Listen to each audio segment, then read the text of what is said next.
Okay. So, Mitch, my question is about experiencing. What about it?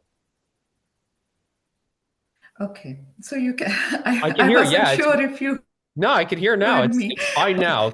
It's fine now. Oh, okay. Okay, perfect. Okay. So, Mitch, I used to have a bunny. His name was Kobe, right? So I have him almost for 9 years, right? So when I used to say, I love Kobe, I love Kobe, I used to think at that time that I am giving love to Kobe and Kobe is giving love to me. Like, that's what I used to think at that time. Like, I love Kobe means Kobe loves it. I used to think there is a transfer of love, like love is being transferred. But that's not what I love Kobe means. I experience love. I experience love when I was with Kobe. I was feeling good. I was feeling there. That was not external. There, nothing was external there. I I was the one. It's so. All those years, I thought like there was some kind of a transaction. Like I was giving love to Kobe. Kobe was giving love to me. But it was not that. I was the experience. It was me. I was experiencing it. It's breaking up now. Why did I feel at that time? I why did I feel that Kobe was giving me love and I was loving Kobe? That I don't know. Because when you identify, so why does it happen? Is when you identify with the form, the body mind, this is the form. When you identify with just this, you then believe that you are just this form that then Uh-huh. is loving another form. So Kobe the bunny is one form and this is one form. And it's this form that then loves the other form. And it feels like you're saying, it feels like it's some sort of, I'm giving the love and Kobe the bunny is giving the love back. And there's this kind of transaction or a giving and receiving of love. It feels like that. And that is 100% conceptual, but it's not that, because that experience starts off with the error, you can say, the misidentification of being just the form, of being just limited to this, that then we then believe that this is a separate entity and the other form, whether it be the bunny, the husband, the child, is another form, that then this form loves the other form.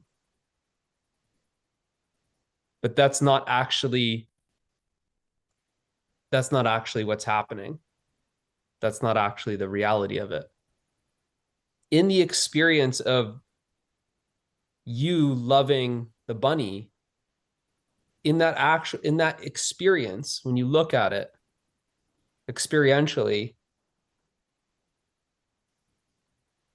who you think you are as Rima and who you think the bunny is as the bunny they both disappear. So in the experience of love, there is no bunny and there is no Rima. It's actually the disappearance of separate forms. In the actual experience of love, there's just love. So it's actually it's a collapsing of that conceptual separation. The concept that you are this body that's loving the bunny, that you are this form loving this form. This is separation. In the experience of love, it's like, this form's moving closer to this form, experiencing this form. Oh, I love you. You're so soft. You're so furry. It's very intimate.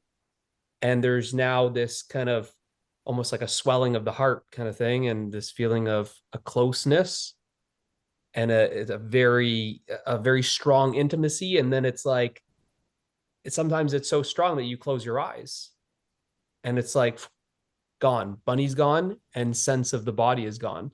And what is actually here is just the experience of love. So what love is love is the absence of separation.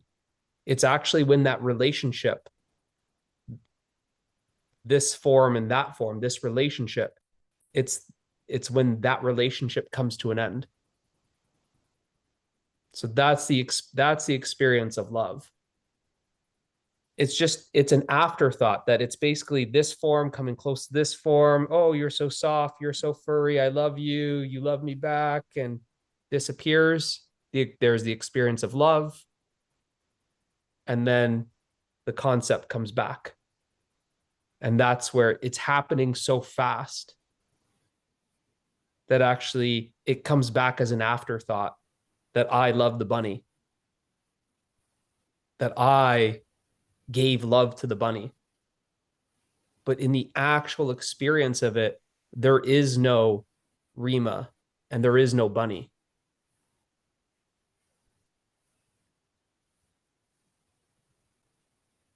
That separation, that two is no more. There's not two.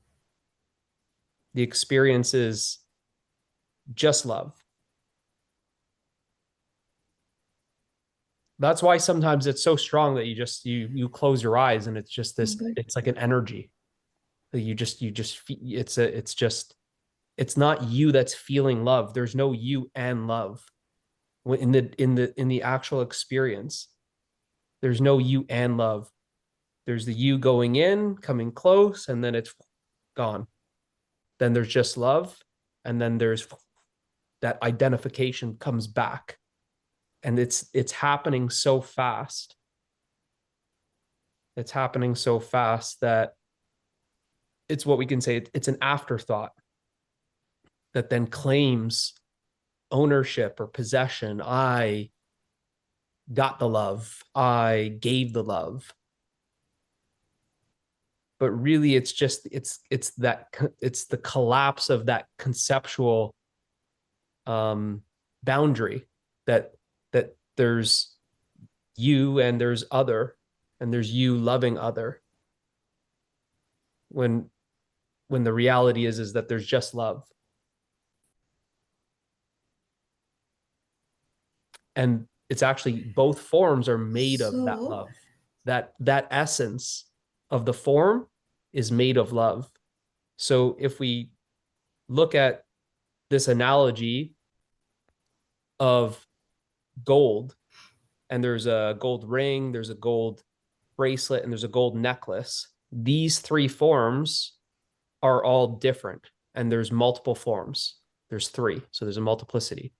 Three different forms: a ring, a bracelet, and a necklace. But what's the essence? Well, the essence is gold. So actually, all three forms are made of gold. The apparent three forms is actually just gold. There only appears to be a bracelet, a ring, and a necklace. But when you look at it, yeah, there's the appearance of ring, a bracelet, and a necklace, but really there's just gold. So like this, the love is actually, we need to explore deeper to see it, to experience it experientially, but it's actually the love is the essence of that form. So both forms are the multiplicity. So there's a body form and then there's a bunny form. That's the multiplicity, that's the diversity. There's the human body, it's different than the bunny body. That's the multiplicity and diversity. But what is that made of? What's the essence of that form? And the essence of that form is love. But this we need to explore. We need to explore it differently. I just gave you the answer of what you asked, what's happening in that experience. So that's the experience of, and it can happen for anything. You could love a sunset. You could love a plant. You could love a family member. And I'll kind of describe the experience a little bit more, and you'll see that you've had this experience before, briefly, momentarily. Just it's like very temporarily. Um, but in the experience of love, it feels like these cliche lines where people say like, um, "Time stood still." You know, I fell in love, and it's like time stood still. It's like everything disappeared. People say things like everything disappeared. Nothing mattered at all in this experience. It's like everything vanished, right? It's like someone's at a busy airport and they're saying their goodbyes. And it's like I held on to my mom or my brother or my sister for so tight that like we just melted. We hugged each other, we held each other, and we just melted and we just became one. See, that's what it is. It's the experience of unity. It's that experience of two forms, and now it feels like they've come together, but really it's not them coming together. Really, it's this dissolving of the concept of separation. It's the end of separation. That's what love is. The separation is only So, apparent. It's not actuality. It's not real.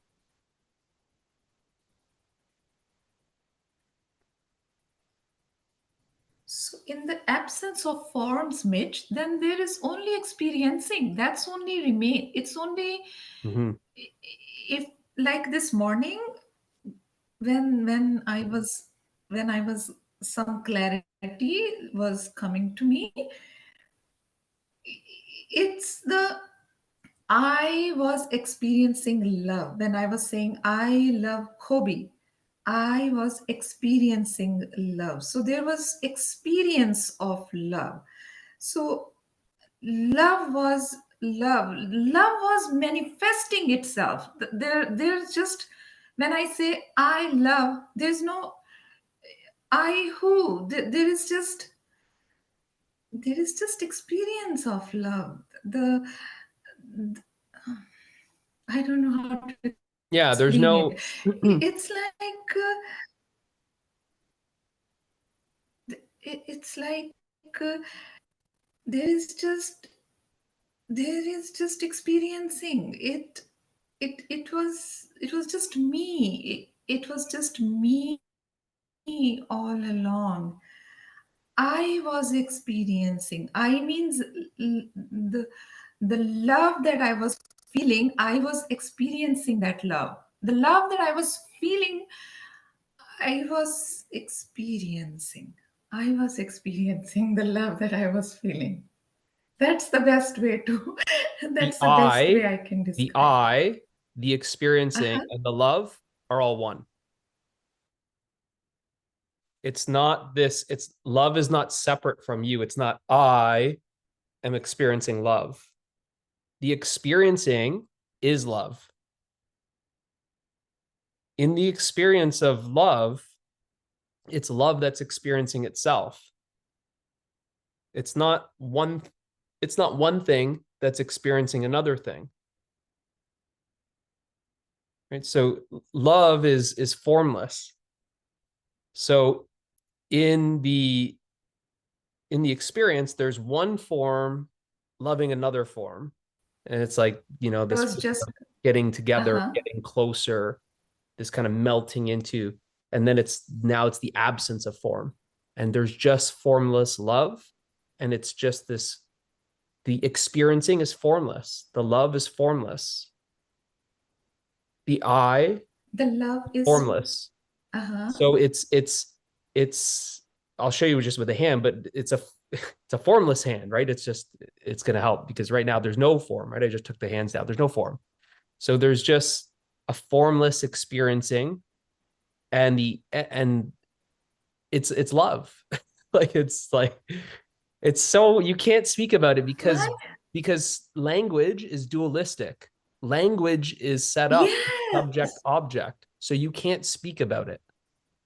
You can't speak about it. Yes. It's like When I this say I hand, love, this hand always know it's like this hand knows that hand, right? But now you take away the hand and now there's just this hand. And now this hand knows itself, right? So it's not a subject object relationship. Subject object is subject knowing object, right?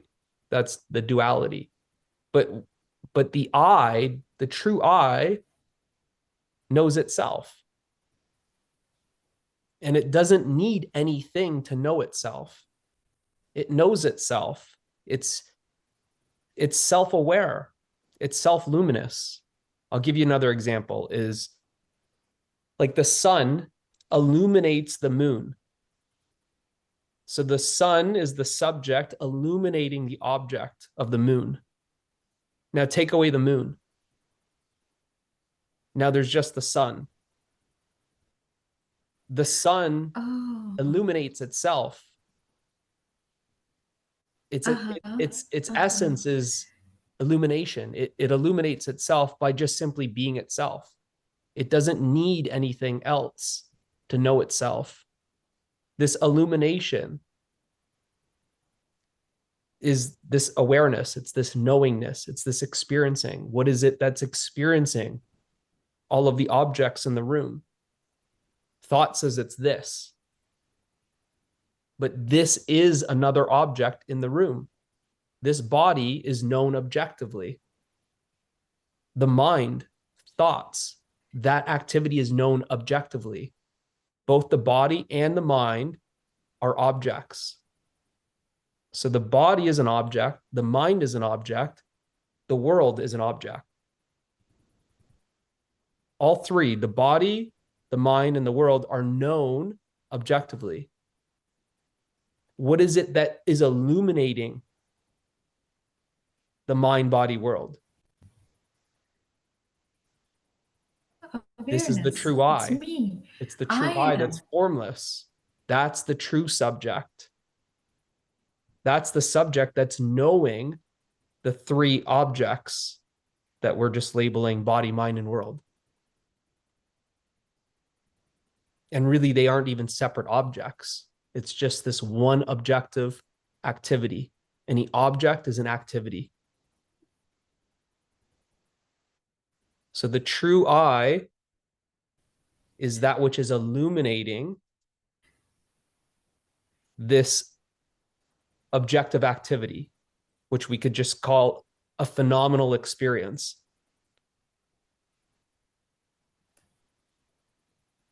Now, that which is illuminating the phenomenal experience, when the phenomenal experience disappears, no body, no mind, no world, well, it knows itself because it's self illuminating. That which is formless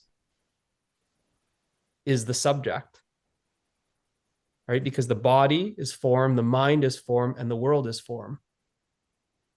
So it's the formless that's illuminating the form.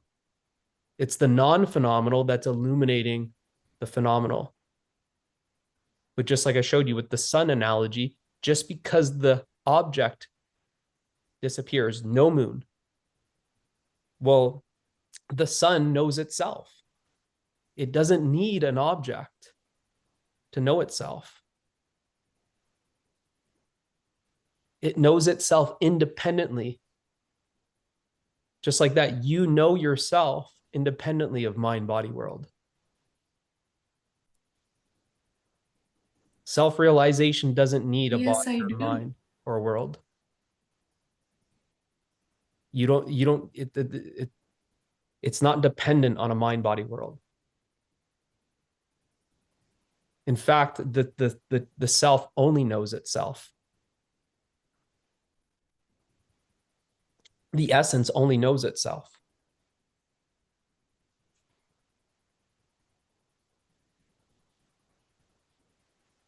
So that experience of love,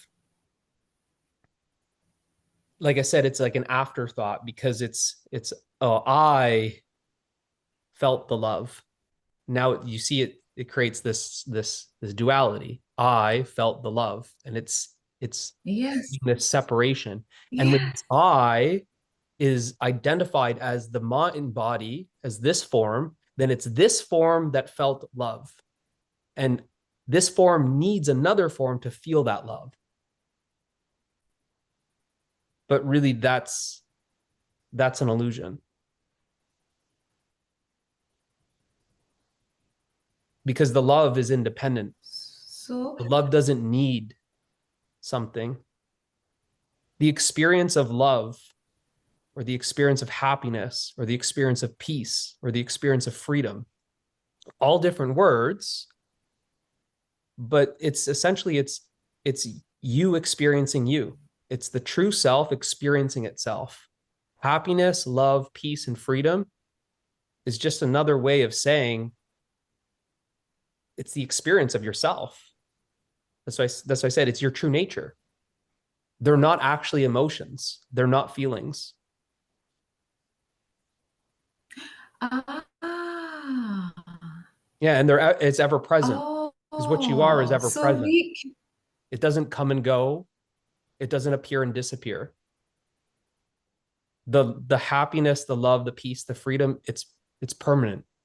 The way I write it on YouTube, it's a little, actually it's incorrect by saying everlasting, because everlasting implies that lasting is time. But happiness, love, peace, and freedom is actually timeless. It's ever present. It's timeless. The correct word would actually be eternal. I don't use eternal because I think that people just don't know what that is, and it would kind of turn them off. People kind of want this everlasting, but it's it's it's very subtle, that language, but it's actually eternal. So the happiness, the love, the peace, the freedom that is our true nature is eternal.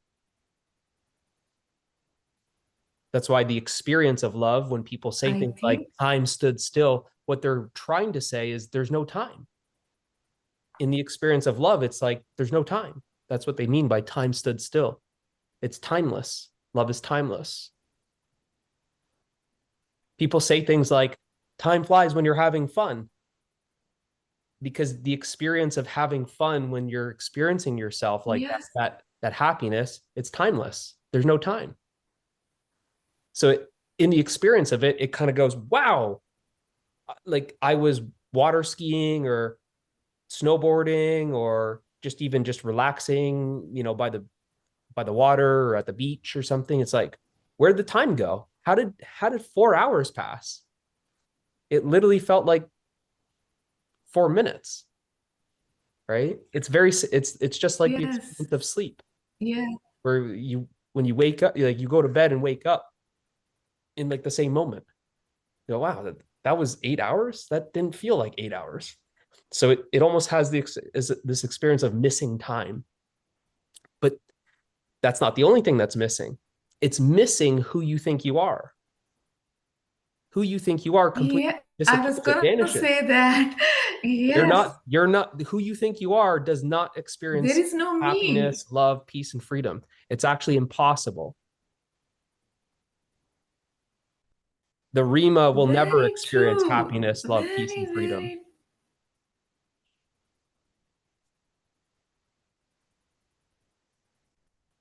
The good news is that you're not Rima. Oh my God. Mitch, I think that's a very, I used to think freedom, peace, love, they're not emotions or feelings. That okay, that is a very good, actually, that's a very good point to go deep into. It's not a feeling, it's who I am. The love and the peace is who I am. It's not a feeling, it's not a momentary, it's not something that's going to oh, it's Yeah, permanent. because it's feelings come it's and go. it's Feelings, emotions come it's and go, very, right? Anger comes, anger goes. yes, Frustration comes, frustration goes, right? Sadness comes, sadness goes. But that which is experiencing the emotion is that coming and going.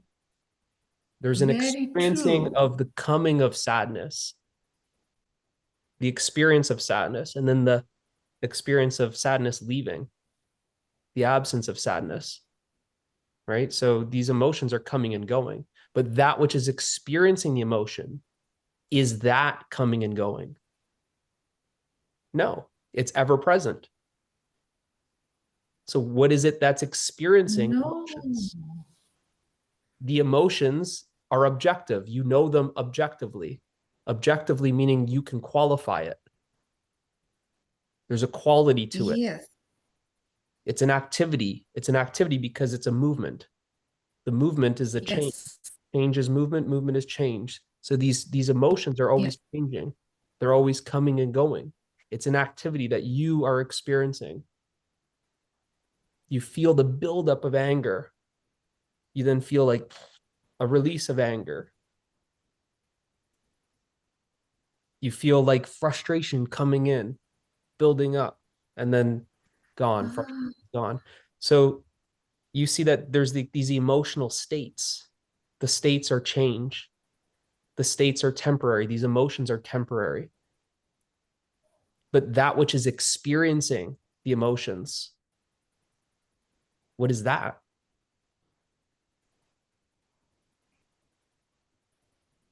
So first, there's the realization of it. It is that's I. me. That's real me.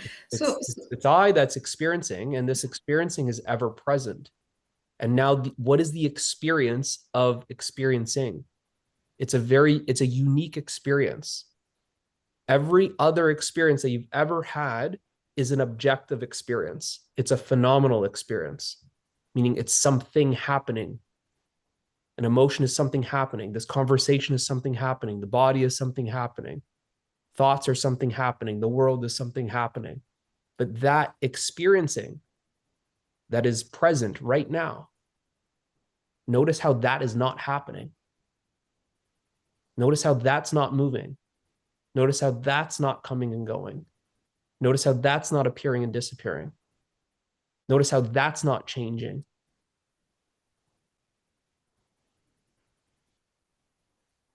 That which is experiencing is timeless. It is eternal. Eternal doesn't mean a very long time. Eternal means timeless, meaning without start, without end. The emotion has a start, the emotion has an end. The emotion lasts for a certain duration. There's a quality of time to it. But that which is experiencing the emotion is timeless. It is without start, without end. It's non-phenomenal. It's non-objective. So that is the true subject. So the experience, that self-realization or subject realization, that experience is unique because it's the only experience that's non-phenomenal, non-objective. So I said, is every other experience is like, this knows something else. This knows that. This knows that. And the experience that I'm talking about is this knowing itself. So it knows itself because knowing is its nature. Experiencing, it can experience itself because experiencing is its nature.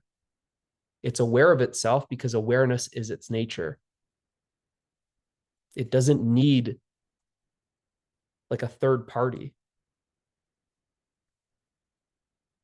That's where this self-knowledge is, it's a knowledge like nothing else, because every other knowledge is like borrowed knowledge. You got it from a book, you got it from your parents, you got it from school, society. It's what I call borrowed knowledge.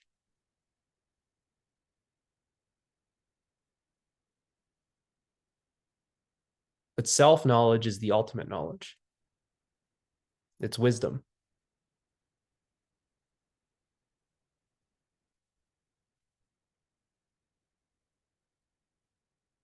And this wisdom is love. The love is the wisdom. It's inseparable.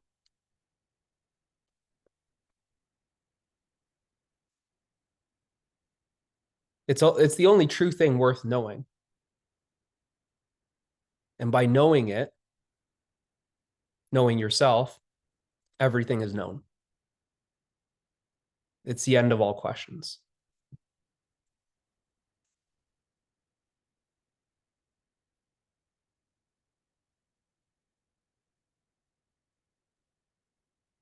The mind can completely rest.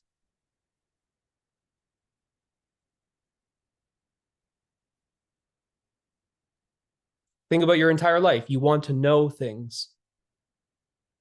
I want to know the computer. I want to know the lights. I want to know the walls. I want to know this, mathematics, geography, these different things to study.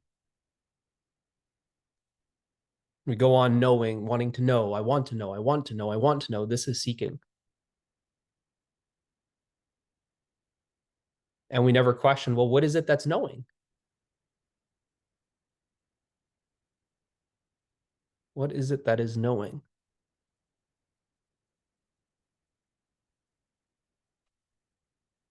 We say, well, if, early on, we would say, well, it's I that's knowing. But when we say it's I that's knowing, we point to the body and go, it's this I that's knowing. But no. This body is also a known.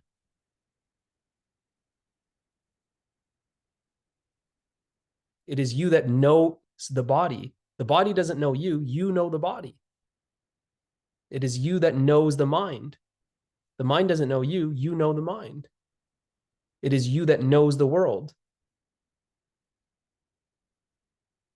The world doesn't know you. You know the world.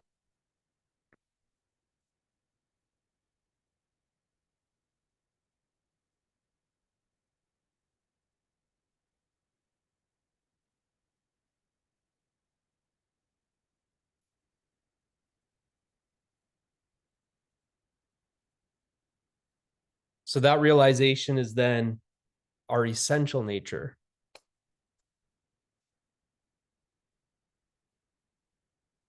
And that which is known, that which is experienced, that which you are aware of, well, that mind body world, you are not separate from it. The mind, the body, the world is an experience. Now, what is the mind body world experience made of other than experiencing?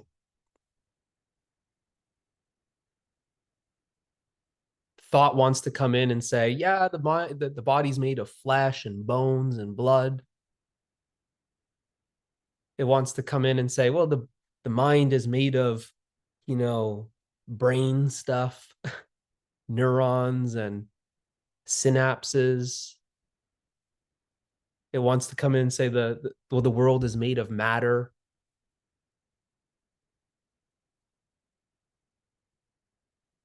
But I'm saying that's too complex.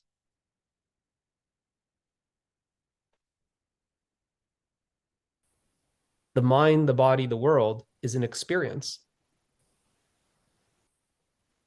Right now. Now, what is that experience made of? I want to know that much, Mitch. What is that experience made of other than experiencing? The essence of that experience of mind, body, world. What's the essence? What's it made of? What's that experience of the mind made of? What's the experience of the body made of? What's the experience of the world made of?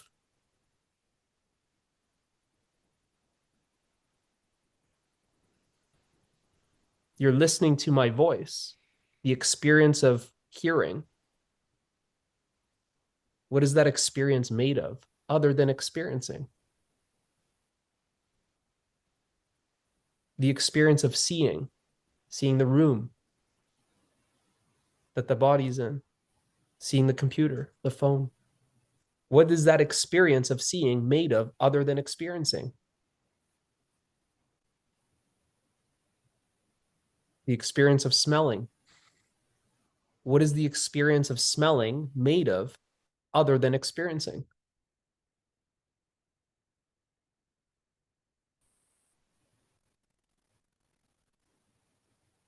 Touching, one hand rubbing against the other hand. What is this experience made of other than experiencing?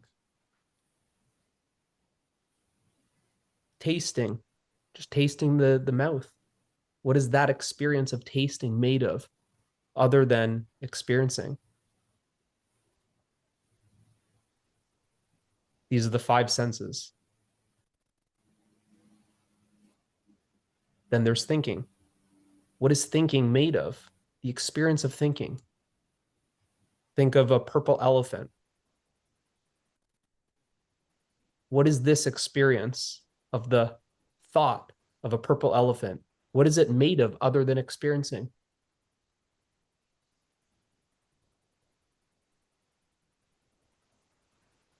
So the experience of thinking, tasting, smelling, seeing, hearing, and touching,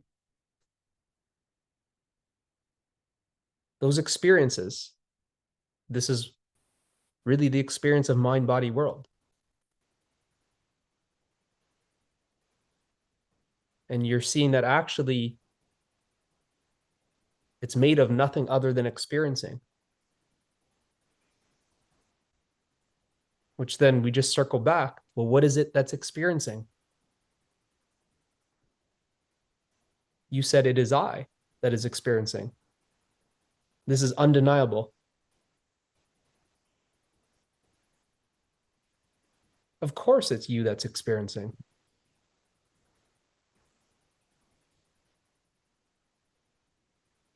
Mhm. which means that the mind body There world is only is made of experiencing. There's you. nothing else but experiencing. That's all there is, which means that you are all there is.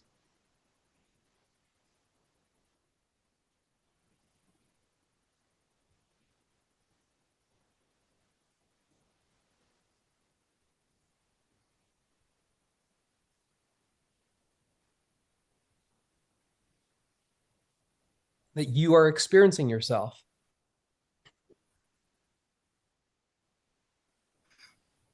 Those objects, mind, body, world, are experienced by you, the subject, that which is formless. The formless is experiencing The the form. forms.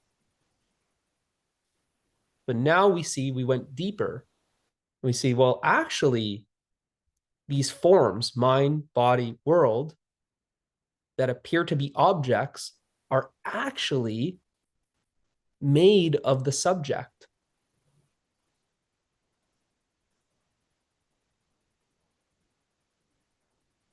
It's the subject appearing to be objects. It's the subject that's experiencing itself objectively. The formless is experiencing itself as forms.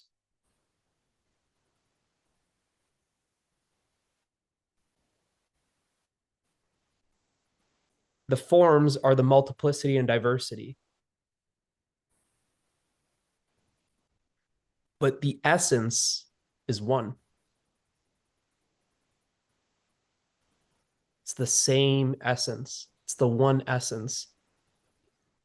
Coming back to that analogy of the gold ring, the gold bracelet, and the gold necklace, multiplicity, three different Mm. forms, diversity, sorry, three different forms.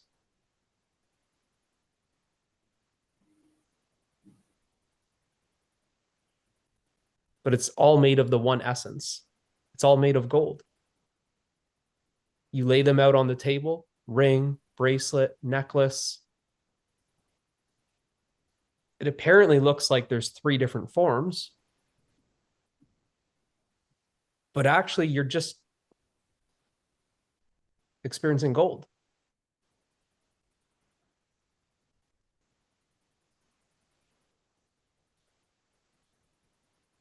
All there is gold. Just like what you said, all there is experiencing. That the multiplicity and diversity, the experiences,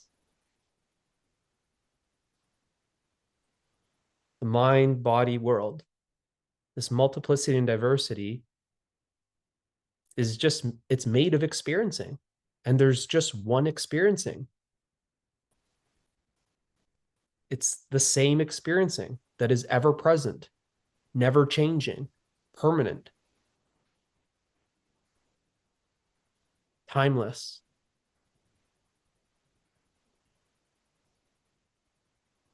Or another word, eternal.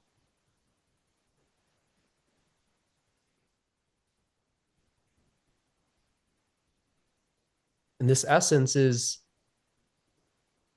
immortal.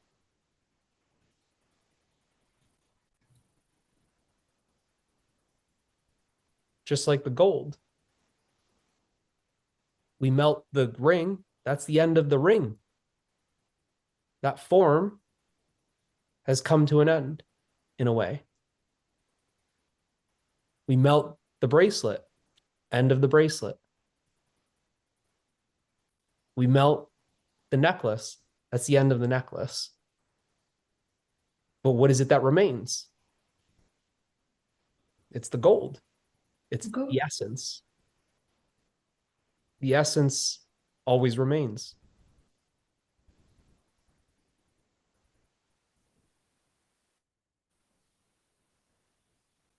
That essence is indestructible. It's immortal.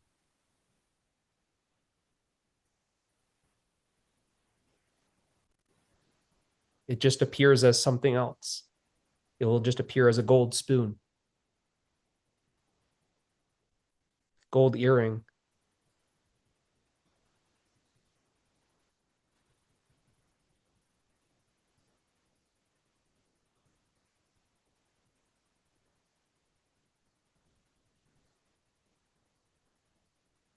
Any any questions on this? We were talking about this. We didn't even get into the emotions. Sorry, guys, but I don't know how long we're going on here for. Any questions about this for anyone that was listening?